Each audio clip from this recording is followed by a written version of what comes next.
There's over 5 megawatts of solar from all the satellites combined. They're capable of outputting about 30 terabytes per second of data.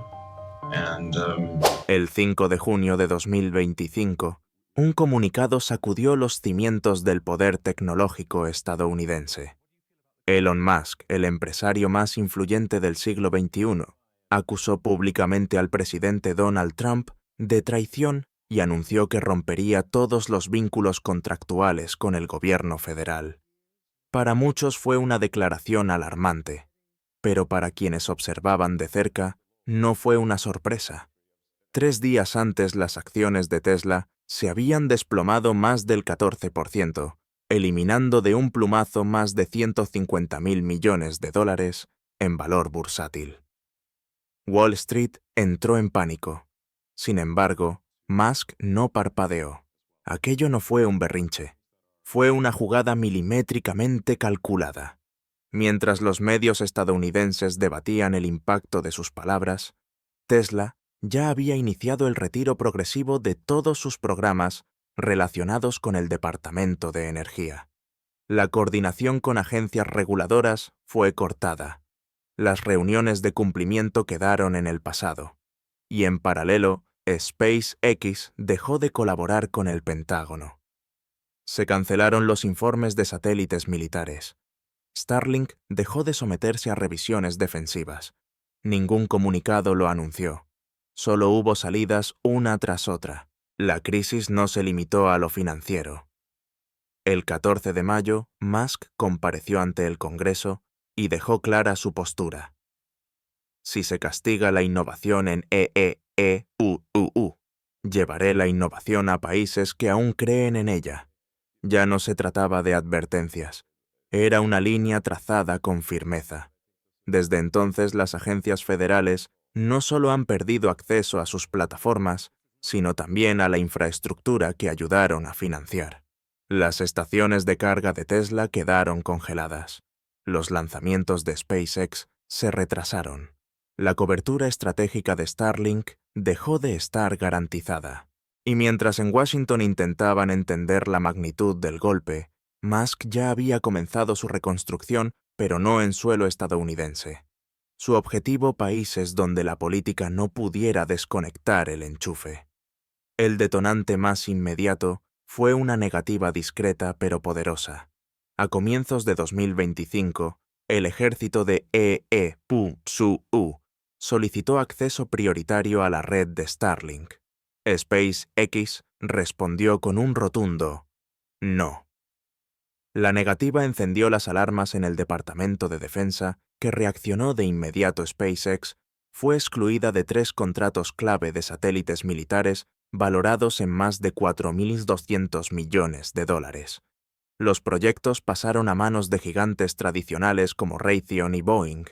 Musk, lejos de protestar, pivotó su estrategia. A medida que EEPUSU cerraba puertas, otras naciones las abrían de par en par. En particular, los países del bloque BRICS, India, Brasil y Sudáfrica, comenzaron a acelerar el despliegue de tecnologías lideradas por Musk. La visión era clara: si Washington decidía prescindir del genio detrás de Tesla, SpaceX y Starlink, otros gobiernos estaban dispuestos a convertirlo en pieza clave de su infraestructura nacional. Esta reacción inmediata no solo revela la magnitud del poder de Musk, también deja al descubierto una pregunta inquietante. ¿Quién tiene realmente el control de la innovación cuando ésta ya no depende de los estados, sino de individuos con influencia transnacional? La ruptura entre Elon Musk y Estados Unidos no fue un accidente. Fue un diseño, una estrategia de alejamiento progresivo frente a un entorno que consideraba cada vez más hostil y limitado para el avance tecnológico. Para Washington, el problema no fue perder contratos, fue perder influencia sobre quien los había redefinido. El panorama geopolítico posterior a esta fractura comenzó a oscilar. En el Congreso, algunos senadores lo tildaron de peligro nacional con pasaporte corporativo. Otros lo acusaron de traición tecnológica. Pero más allá de los discursos, lo cierto es que el vacío que Musk deja en las estructuras de defensa y energía estadounidenses no se llena con facilidad. Y eso apenas era el comienzo. Mientras los titulares se enfocaban en el conflicto político, Musk ya había comenzado a transferir operaciones clave fuera del territorio estadounidense. Las fábricas, los satélites, los algoritmos, todo comenzaba a migrar. Y en esa migración nacía una nueva narrativa, la del empresario, que no necesita una bandera para construir imperios. En esta etapa de transición, algunos aliados tradicionales de EE.UU comenzaron a cuestionar su propio papel. ¿Es razonable depender de sistemas satelitales o redes de energía controladas por un actor que ya no responde a los intereses estadounidenses? ¿Puede el mundo liberal seguir funcionando si su arquitectura digital y energética ya no está en manos de Occidente?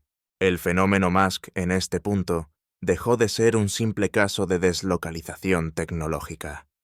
Se convirtió en un desafío sistémico, en el fin de un consenso tácito que había dominado el siglo XXI, que la innovación global estaría siempre de algún modo subordinada a Washington. Y mientras Estados Unidos digería el golpe, algo más profundo comenzaba a tomar forma, un nuevo orden de redes, infraestructura y capacidades tecnológicas, construidas desde los márgenes, pero con centro de gravedad propio. La ruptura ya no podía revertirse.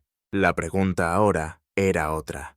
¿Qué haría Musk con la libertad que acababa de conquistar? Apenas semanas después de cortar sus vínculos con el Pentágono, Elon Musk volvió a sorprender al mundo. Starlink, el sistema de Internet satelital más avanzado del planeta, comenzó a desplegarse en masa, pero no en Estados Unidos. En vez de eso, su red comenzó a integrarse en la infraestructura crítica de los países BRICS, en un movimiento que descolocó a los círculos estratégicos de Washington. India fue el primer pilar. En una decisión sin precedentes, el Ministerio de Comunicaciones declaró que Starlink sería tratado como un asunto doméstico, resistiendo la presión estadounidense para retrasar su implementación. En menos de un mes, 5 estados indios activaron la cobertura piloto del sistema. Para finales de 2025, la red debería alcanzar todo el país. Este despliegue no fue una simple expansión comercial, fue una declaración geopolítica. Brasil le siguió rápidamente. El gobierno federal incluyó a Starlink en un paquete de $1.100 millones destinado a expandir la conectividad educativa en zonas rurales. Por primera vez, una infraestructura satelital extranjera pasaba a formar parte integral de las políticas públicas de educación brasileña, sin la intermediación de Estados Unidos ni de sus agencias de desarrollo. Y luego Sudáfrica. Las audiencias parlamentarias confirmaron que Starlink encabezaba la lista de posibles proveedores para una red nacional de conectividad de emergencia. El país no solo buscaba acceso a Internet, buscaba soberanía digital, y Musk lo ofrecía sin las condiciones políticas que solían acompañar la asistencia tecnológica estadounidense. Pero lo más impactante llegó desde el este. Un documento filtrado desde Rusia mencionaba a proveedores de órbita baja, no estatales, con capacidad de comunicaciones militares. Aunque no se nombraba directamente, los analistas apuntaron casi de inmediato hacia Starlink. Para algunos fue una señal alarmante: la red más avanzada del mundo podría estar al servicio de sistemas de defensa extranjeros. Un investigador de Rand Corporation lo resumió con crudeza. Starlink no ha salido del sector defensa, solo ha cambiado de bandera. Lo que antes estaba integrado en los sistemas militares estadounidenses ahora flotaba libremente listo para ser adoptado por gobiernos que hasta hace poco estaban en competencia directa con Washington. Este nuevo uso de la infraestructura satelital plantea un dilema estratégico sin precedentes. Durante décadas el dominio del espacio ha sido una extensión del poder estatal. Pero ahora un actor privado estaba redefiniendo esas reglas. Musk ya no respondía a la lógica de las alianzas tradicionales. Respondía a su propio mapa basado en convenios bilaterales, eficiencia técnica y autonomía regulatoria. En paralelo, el Pentágono intentó contener la fuga de capacidades, pero no pudo competir con la velocidad ni con la flexibilidad con la que Musk reconfiguraba su modelo operativo. Los contratos con Boeing y Raytheon, aunque millonarios, no ofrecían la agilidad que Starlink proporcionaba. Y eso no pasó desapercibido. Algunos gobiernos europeos comenzaron a expresar su incomodidad en privado. Si los sistemas de comunicación de sus fuerzas armadas dependen de una infraestructura que ya no está bajo el paraguas de la OTAN, ¿qué margen de maniobra real tienen en una eventual crisis? La Unión Africana, por otro lado, abrió canales directos con los equipos de Starlink. No solo buscaban acceso, sino integración. Varias naciones africanas comenzaron a explorar cómo la red podría ser usada para censos digitales, sistemas sanitarios distribuidos y redes de respuesta climática. De forma silenciosa, la red se expandía más allá del espectro comercial hacia la columna vertebral de servicios públicos. Pero no todo fue recibido con entusiasmo. China, inicialmente cautelosa, con la idea de depender de una red no estatal, comenzó a explorar alternativas propias. Sin embargo, ante la eficacia probada de Starlink, algunas provincias chinas propusieron sistemas de colaboración indirecta usando canales técnicos que permitieran acceso sin ceder control. Las líneas entre cooperación y control se difuminaron. Musk, por su parte, evitó cualquier confrontación directa. No emitió declaraciones grandilocuentes. Dejó que los contratos hablaran. En las reuniones con ministros de comunicaciones, sus representantes no negociaban desde la postura de un proveedor, sino como socios en la construcción de infraestructura soberana.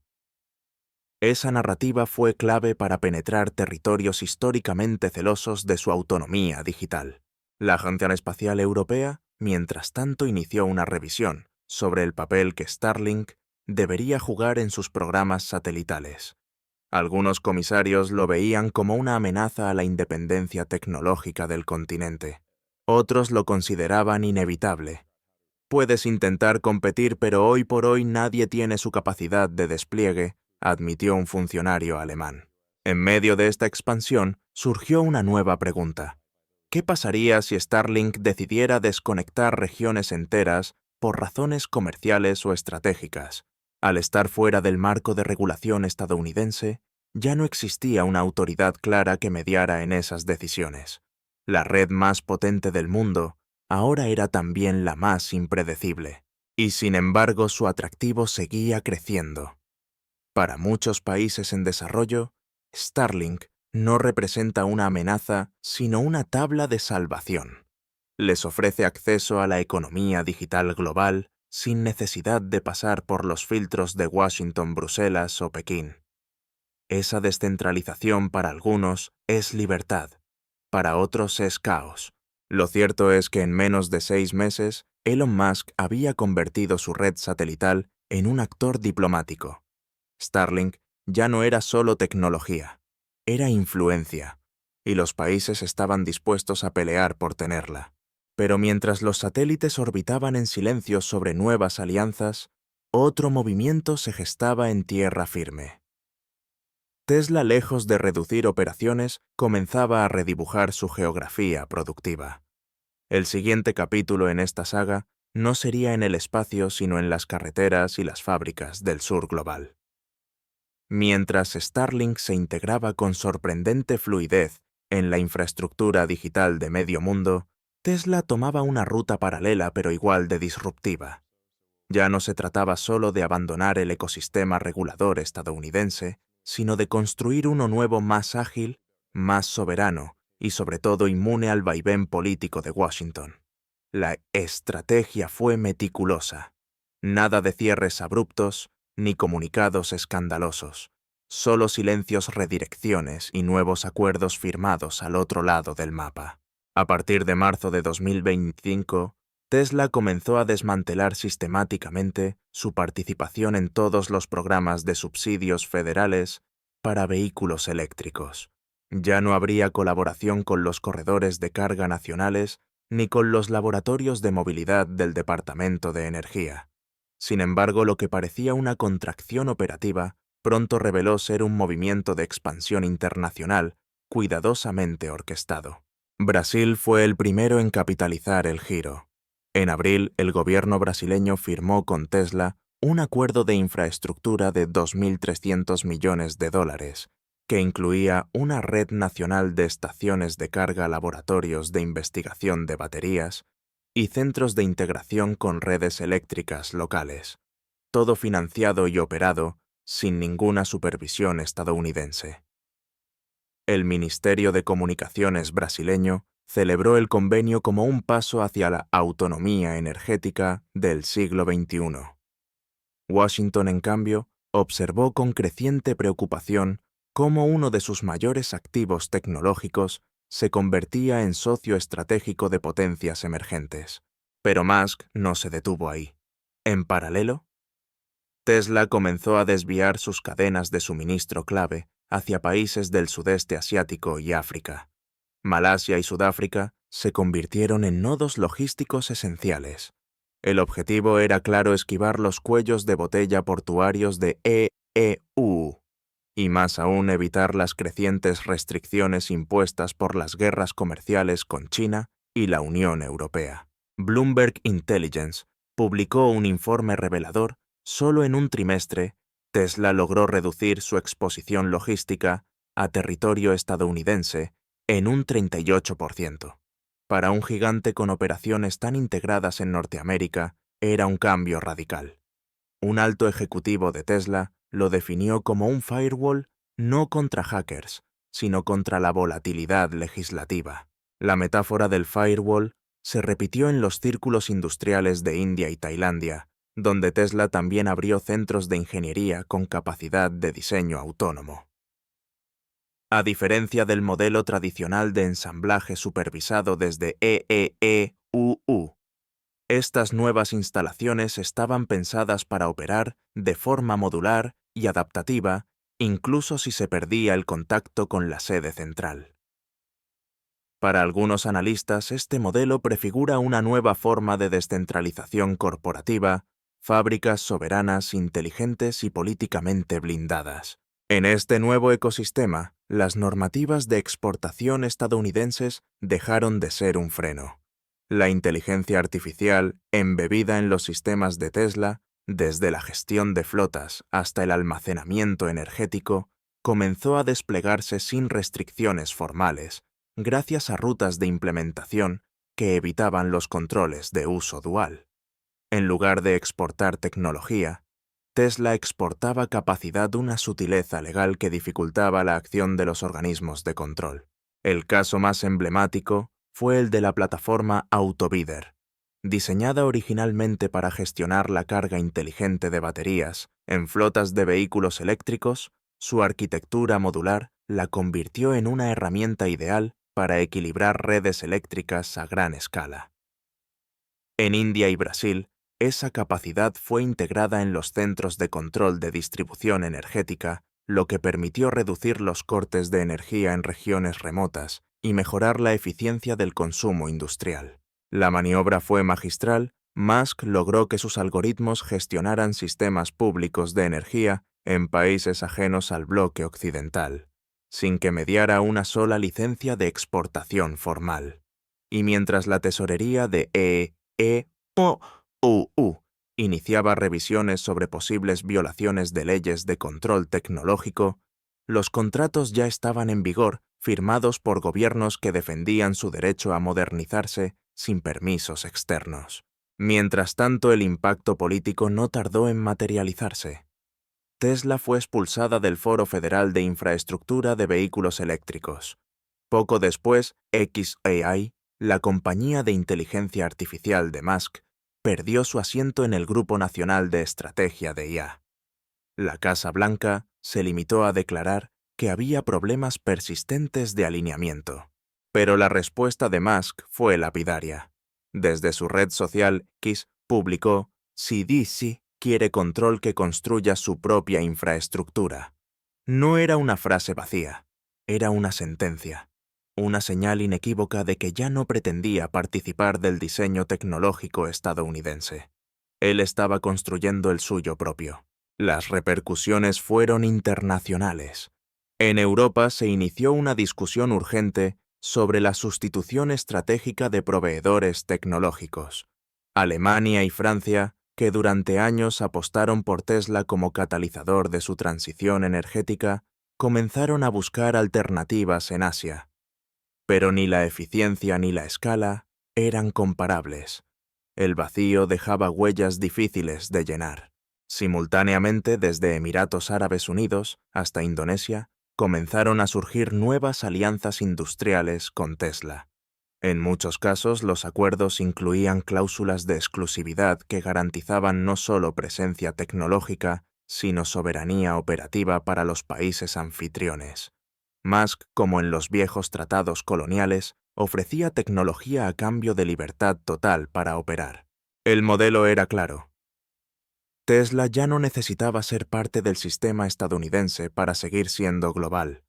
De hecho, cuanto más se alejaba de Washington, más se acercaba a los centros de poder emergentes, y esa inversión de polos comenzaba a dibujar un nuevo mapa económico. Pero no todo era industria pesada y transporte. Bajo el radar, otra batalla más sutil se estaba librando. Una guerra de algoritmos de plataformas invisibles, de líneas de código que sin hacer ruido estaban tomando control de redes energéticas nacionales. La conquista silenciosa de Musk tenía una nueva frontera, el corazón de las infraestructuras críticas de China. Mientras la atención mediática se centraba en los contratos internacionales de Tesla y las operaciones satelitales de Starlink, una ofensiva más discreta, pero igual de trascendental, se desplegaba en las profundidades de los sistemas energéticos de China. En mayo de 2025, sin comunicados de prensa, sin celebraciones, sin logos, el software AutoBidder de Tesla fue aprobado por las autoridades regulatorias de la provincia de Guangdong para ser utilizado en la red de balance energético industrial. Este pequeño paso administrativo escondía una revolución estratégica. AutoBidder fue concebido como una herramienta comercial para gestionar la carga y descarga de baterías en flotas de vehículos eléctricos, pero en manos del gobierno chino se convirtió en el cerebro invisible que optimiza el flujo de electricidad en zonas de alta demanda industrial. En efecto, un algoritmo nacido en California pasó a dirigir decisiones clave dentro del sistema energético estatal más grande del mundo, y lo hizo sin activar las alarmas regulatorias. ¿Cómo fue posible? Porque el software no estaba clasificado como tecnología de uso dual comercial y militar, ni como componente estratégico. Simplemente ingresó como herramienta comercial. De esta forma evitó las restricciones impuestas por la Ley de Controles de Exportación de Inteligencia Artificial de 2024 y las nuevas reglas del Post-Chip Act de 2025. Lo que parecía un tecnicismo en realidad era una puerta abierta. Pero las implicaciones eran profundas. Era la primera vez que un algoritmo estadounidense ganaba acceso operativo directo dentro de una infraestructura crítica china. Sin embargo, no era solo cuestión de acceso. El despliegue de AutoBidder en China iba acompañado de algo mucho más valioso: confianza. En semanas, Tesla recibió permisos para acceder a datos de red que compañías chinas como BYD aún no habían conseguido. También se le asignaron tierras para la expansión de sus laboratorios de baterías y se habilitó el uso de su software de optimización de flotas urbanas en varias provincias. Lo que empezó como un experimento tecnológico se convirtió en una alianza estructural. Tesla no estaba vendiendo un producto, estaba incrustando su código en los sistemas nerviosos del Estado chino. Y lo hacía sin el ruido político que derrumbó los intentos de empresas como Google o Microsoft. Musk, en cambio, entendía las reglas del juego sin confrontación, sin ideología, solo eficiencia. Para el gobierno de Beijing, esta era una oportunidad única. No solo accedían a tecnología de punta, sin depender de proveedores occidentales alineados con Washington, sino que obtenían un socio dispuesto a integrarse en sus planes de desarrollo industrial sin exigir nada a cambio. En lugar de ver a Musk como una amenaza política, lo trataron como infraestructura esencial pero administrable. No obstante, NEEUU, la noticia activó alarmas. La tesorería inició una investigación formal sobre si Tesla estaba violando las nuevas regulaciones de exportación tecnológica. El foco de la investigación determinar si Autobidder y otras herramientas de optimización energética podían ser consideradas tecnologías sensibles con aplicaciones duales.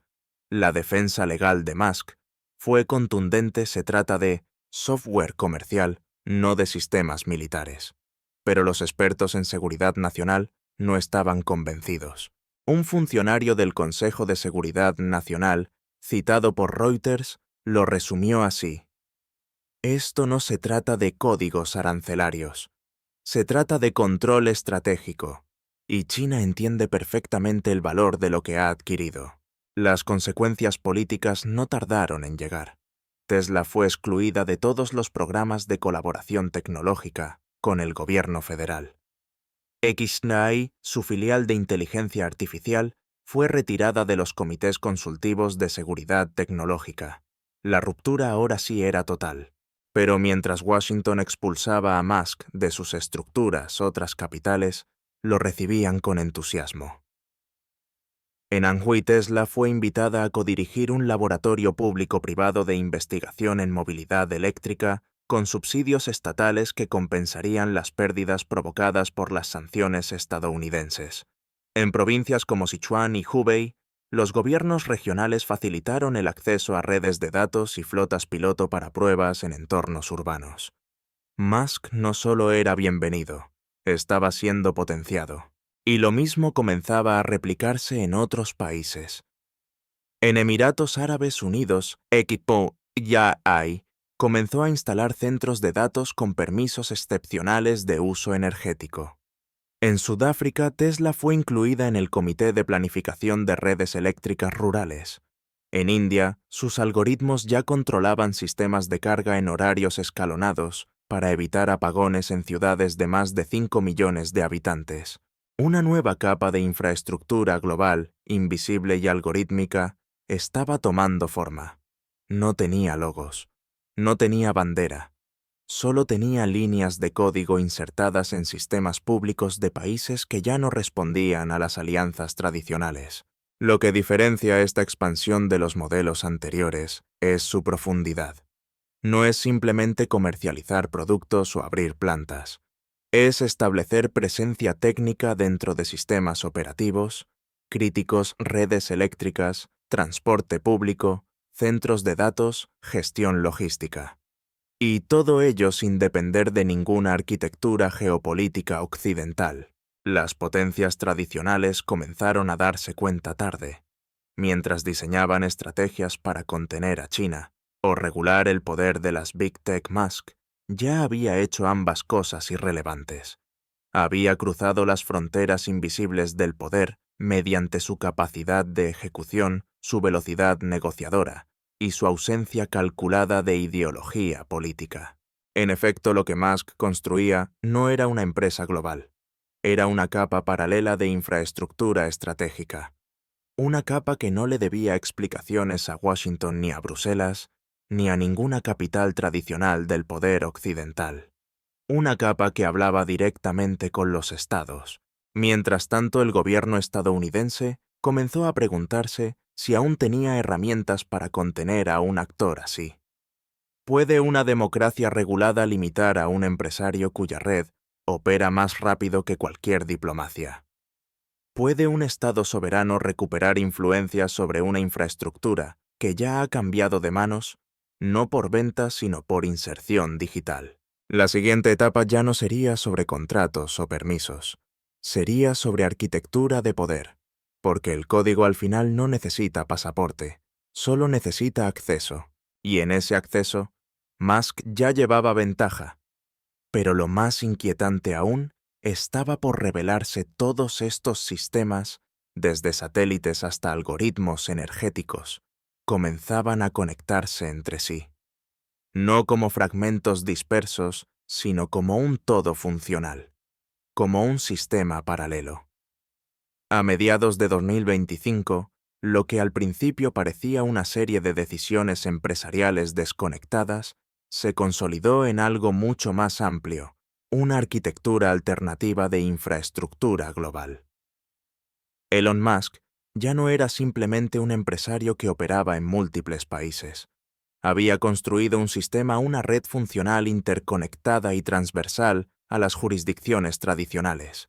Y lo más impactante, no respondía a ningún estado tratado o alianza de seguridad. Respondía solo a sí misma. Starlink, por ejemplo, ya no era solo un proveedor de Internet satelital. En Brasil sus terminales conectaban las escuelas rurales más alejadas del Amazonas. En Sudáfrica servían como soporte de emergencia para hospitales y centros de gestión climática. En India reforzaban sistemas electorales y bancos de datos catastrales. Era más que un servicio, era una columna vertebral de conectividad pública. Tesla, por su parte, había dejado atrás su rol de fabricante de autos eléctricos. Sus algoritmos ya administraban redes energéticas estatales en China, India y Brasil. En Emiratos Árabes Unidos colaboraba en el desarrollo de zonas económicas inteligentes alimentadas por redes energéticas autónomas. Y en Sudáfrica, la marca se había convertido en sinónimo de modernización energética. Todo esto fuera de la órbita reguladora de Estados Unidos. Y luego estaba xAI, su firma de inteligencia artificial. Mientras la mayoría de las compañías estadounidenses enfrentaban restricciones de exportación y controles de entrenamiento algorítmico. xAI entrenaba modelos en centros de datos del Golfo, con acceso privilegiado a flujos masivos de datos provenientes de redes de transporte, salud y seguridad regionales. En muchos casos estos modelos eran usados para tareas de planificación urbana, predicción de consumo energético y optimización logística. Sin mediar acuerdos intergubernamentales, solo convenios directos. Era un ecosistema completo, privado, funcional, y cada vez más indispensable para los países que lo adoptaban. Algunos analistas comenzaron a llamarlo un sistema operativo paralelo para el siglo XXI.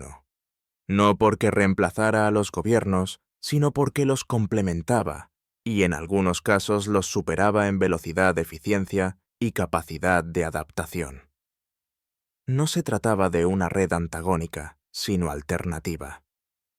Un sistema donde las decisiones no dependían de elecciones, diplomacia, ni equilibrios parlamentarios, sino de contratos ejecutivos, nodos técnicos y código optimizado.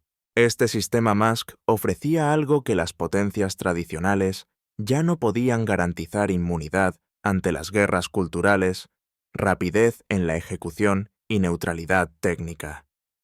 Para muchos gobiernos del sur global esa fórmula era irresistible. En lugar de esperar por ayuda condicionada del FMI o por transferencias tecnológicas de dudosa utilidad, podían conectar directamente con una red que ofrecía soluciones listas para operar. Pero no todos celebraban. En Washington la pérdida de influencia se sentía como una amputación estratégica. Los departamentos de Estado, Energía y Defensa iniciaron revisiones internas para evaluar cuánta dependencia tenían de las tecnologías Musk en funciones críticas.